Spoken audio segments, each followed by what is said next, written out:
Oh, hi there. Today I will be giving a presentation on Google. Now, their search engine is amazing, but what they do is try to take things to a whole nother level. What they do on the side is what I'd like to call building applications. These applications, such as Google Image Search, Google Earth, etc., some are good, some are bad, and I will be giving a presentation on which ones are revolutionary and which ones were not so revolutionary. Let's get started, why don't we? The first revolutionary product I would like to talk about is Google Image Search. It is one of the most widely used applications in my opinion. I mean, most of everyone knows about its existence and use it almost as often as they use text-based searches.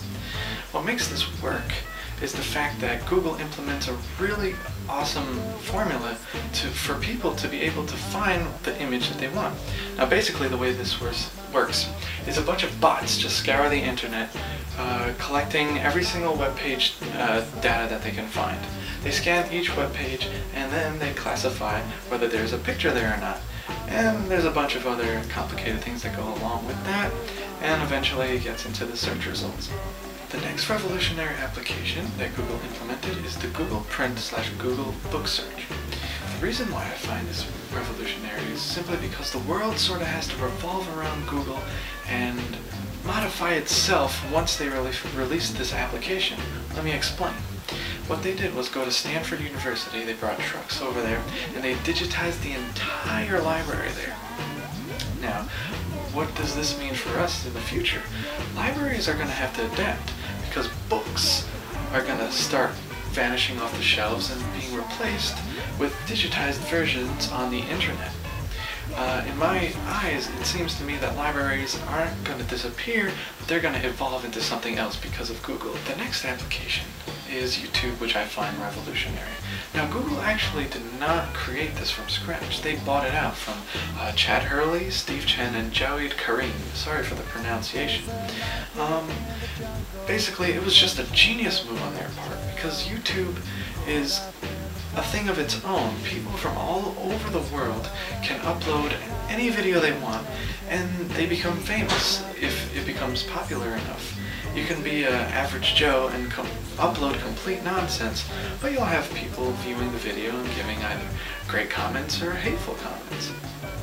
Now I will discuss the applications that were not so revolutionary. And I'm going to start with Frugal, because, you know, something like that just doesn't make any sense. When you have companies such as eBay or Amazon, it's hard to see other people competing with them because they're just like such a big power hitter. But you know, Frugal did try, and it's basically just an area where you can find products and it will match you with prices that are lowest to highest, and you know, you kind of do a Google search just to find things for you. But to me, it doesn't seem so very revolutionary when you have things like Amazon.com or eBay, where it's already simple to find products and prices. Gmail is another non-revolutionary product in my opinion. I mean, you have emails that go back years upon years, all the way back before the AOL days. In AOL you had a kind of infrastructure where you sign on to one thing and you get your email, you get your instant messenger, you get your web browser and everything connected. But now you have all these separate entities, and Gmail is just another one of those separate entities, but you have so many other options to choose from, such as Yahoo or Hotmail, just to name a couple of them. It's just a matter of opinion which one you prefer, and although Gmail might be the better of all of them, it's not very revolutionary just because it's been done over and over again. Finally, we have Google Earth. Wow, what a fantastically useless application. Yes, Google Earth is basically just a toy, that's what I'm going to call it.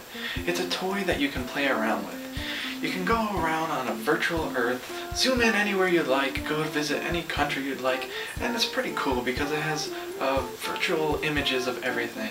And you can kind of like, you know, type in locations and it'll bring you there.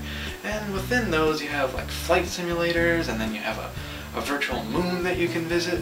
And it's all really cool, but very pointless and not very revolutionary. In conclusion, we can basically see that Google is such an innovative and genius company for coming up with the things that they do. There are things that work for them, things that don't work, and they constantly build and expand and learn from what they do. It's not always going to be just a search engine. It's all these applications that surround the search engine. And that's exactly what Google likes to do. They like to take risk, they like to explore.